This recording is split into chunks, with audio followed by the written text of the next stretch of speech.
So ಅದಕ್ಕೆ ಇವರು ಆರ್ತಿ ಕಾಲ್ ಮಾಡಿದ್ಲಾ?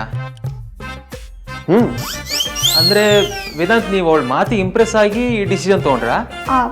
ಅದು ಅಣ್ಣ, ಅದ್ರ ಬಗ್ಗೆನೇ ಮಾತಾಡ್ತಾ ಇದ್ವಿ. ನಾಳೆ ಪೂಜೆಗೆ ಅಕ್ಕ ಅಪ್ಪ ಅಮ್ಮನ ಪರವಾಗಿ ಎಲ್ಲರೂ ಇನ್ವೈಟ್ ಮಾಡಿದ್ದಾಳೆ. ಅದನ್ನೇ ವೇದಾಂತ್ ಹೇಳ್ತಿದ್ರು ಅಷ್ಟೇ. ಎಂಪ್ಲಾಯೀಸ್ನ ಕರೆದು ನಾವು ಲೀವಲ್ಲಿದ್ದರೆ ಚೆನ್ನಾಗಿರಲ್ಲ ಅಲ್ವಾ, ಅದಕ್ಕೆ. ಹೌದು ಎಕ್ಸಾಕ್ಟ್ಲಿ. ಆರ್ತಿ ಮಾತನ್ನ ತೆಗೆದಾಕೋದಿಕ್ಕಾಗತ್ತಾ?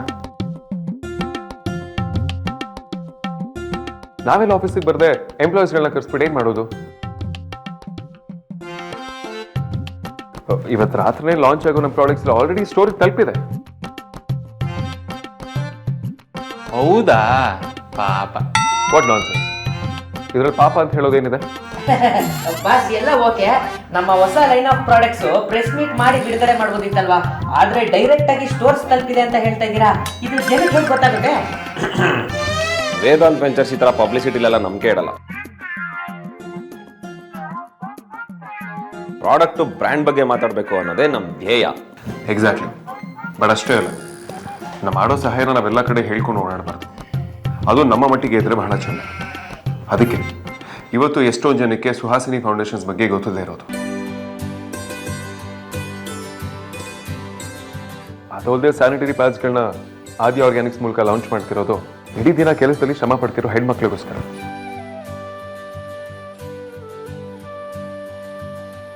ನೀವುಗಳೇ ನೋಡ್ತಿರೋ ಹಾಗೆ ಕೊರೋನಾ, ಲಾಕ್ಡೌನ್ ಅಂತ ಎಲ್ಲರೂ ಜೀವನ ಕೆಲಸ ಸ್ಟಾಪ್ ಆದ್ರೂ ಮನೇಲಿ ಇಡೀ ದಿನ ದುಡಿಯೋ ಹೆಂಗಸರ ಕೆಲಸ ಏನೂ ಕಡಿಮೆ ಆಗಿಲ್ಲ.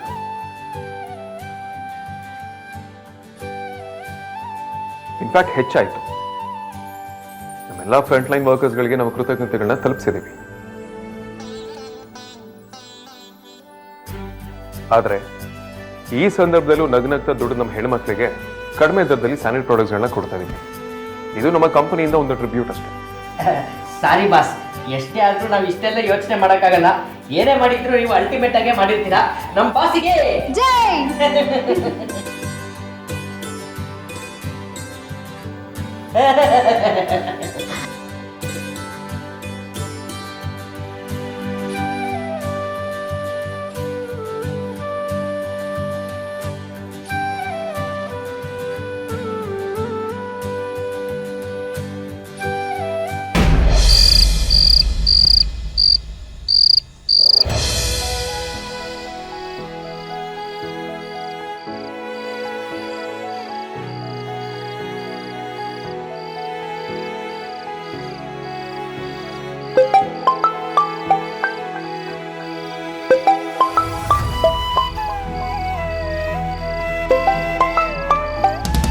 ಹಲೋ.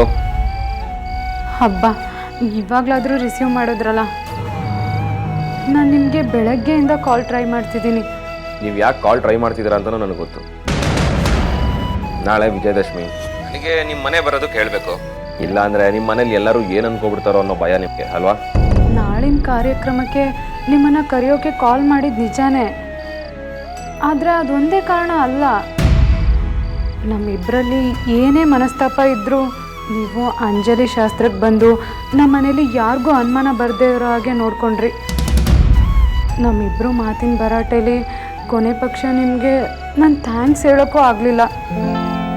ಅದನ್ನು ಹೇಳೋಣ ಅಂತಲೂ ಕಾಲ್ ಮಾಡಿದ್ದೀನಿ ವಿಕ್ಕಿ. ಸರಿ, ಓಕೆ.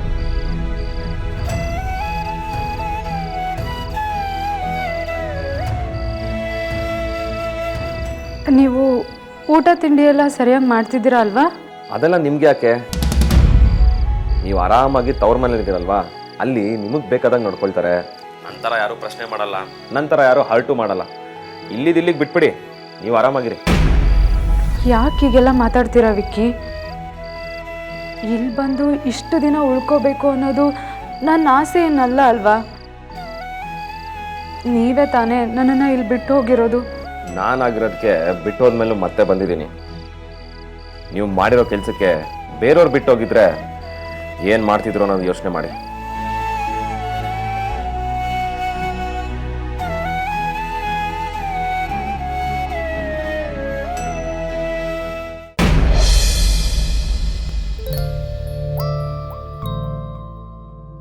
ನನ್ನ ಕೈಲಿ ಕೊನೆಗೆ ಹುಡ್ಗೊಂದು ಮುತ್ತು ಕೊಡೋದಕ್ಕಾಗ್ಲಿಲ್ವಲ್ಲ.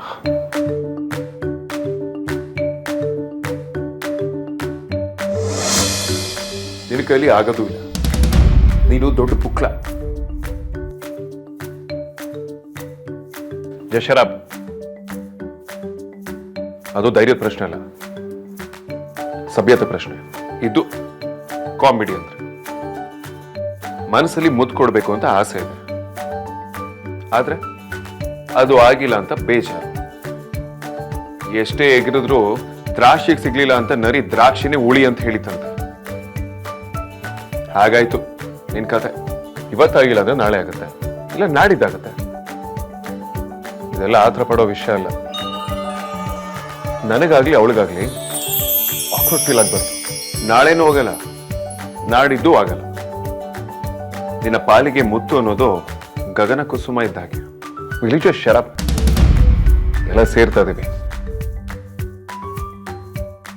ಆಗುತ್ತಾ? ಕರ್ಮ ಕಾಂಡ. ನಿಮ್ದು ದೊಡ್ಡ ಫ್ಯಾಮಿಲಿ, ಅವ್ರ ಮನೇಲೂ ಜನ ಜಾಸ್ತಿ ಇದ್ದಾರೆ. ಅದು ಫಂಕ್ಷನ್ ನಡೀತಿರೋದು ಅವ್ರ ಮನೇಲಿ ಬೇರೆ. ಜಾತ್ರೆ ಜಾತ್ರೆ ಇದ್ದಾಗಿರುತ್ತೆ, ಅಲ್ಲಿ ನಿನಗೆ ಪ್ರೈವೇಸಿ ಸಿಗ್ದಾಗೇನೆ. I wish you all the luck in the world. ಏಯ್,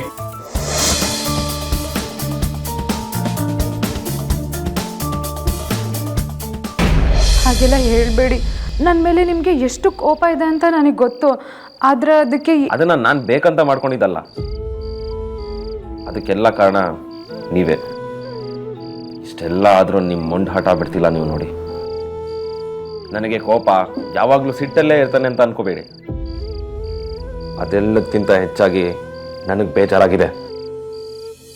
ನಾನು ಮೋಸ ಹೋಗಿದ್ದೀನಿ, ನೀವು ನನಗೆ ದ್ರೋಹ ಮಾಡಿರೋ ಥರ ಫೀಲ್ ಆಗಿದೆ. ಈ ಪರಿಸ್ಥಿತಿ ಯಾರಿಗೂ ಬೇಡ. ಫೋನ್ ಇಡ್ಲಾ? ಒಂದು ನಿಮಿಷ. ನಿಮ್ಮ ಜಾಗದಲ್ಲಿ ನಿಂತು ನೋಡಿದಾಗ ನೀವೇನೇ ಹೇಳಿದ್ರು ಅದು ಸರಿ ಅಂತ ನಾನು ಒಪ್ಕೋತೀನಿ. ಎದುರಿಗೆ ಬಂದರೂ ನಾನು ನಿಮಗೆ ಮೋಸ ಮಾಡಲ್ಲ ವಿಕ್ಕಿ, ಮಾಡಿಲ್ಲ ಕೂಡ. ಹೊಸ ಪ್ರಾಜೆಕ್ಟ್ ಲಾಂಚ್ ಆಗ್ತಾ ಇದೆ, ನೀವು ಅದರಲ್ಲಿ ಲೀಡ್ ಆಗಿದ್ದೀರಾ ಅಂತ ಅಮ್ಮು ಹೇಳ್ತಾ ಇದ್ಲು. ನಿಮ್ಮ ಬಗ್ಗೆ ನೀವು ಹೆಚ್ಚಿನ ಕೇರ್ ತಗೊಳ್ಳಲ್ಲ ಅಂತ ನನಗೆ ಗೊತ್ತು. ಅದಕ್ಕೆ ಹೇಳ್ತಾ ಇದ್ದೀನಿ, ಅಪಾರ್ಥ ಮಾಡಿಕೊಂಡು ಮನ್ಸು ಹಾಳು ಮಾಡಿಕೊಂಡು ನಿಮ್ಮ ಆರೋಗ್ಯ ಕೆಡಿಸ್ಕೋಬೇಡಿ. ಒಂದ್ಸಲ ಆರೋಗ್ಯ ಕೆಟ್ಟರೆ ಮೊದಲಿನ ಥರ ಮಾಡೋದು ಅಷ್ಟು ಸುಲಭ ಅಲ್ಲ. ಹುಷಾರು ವಿಕ್ಕಿ.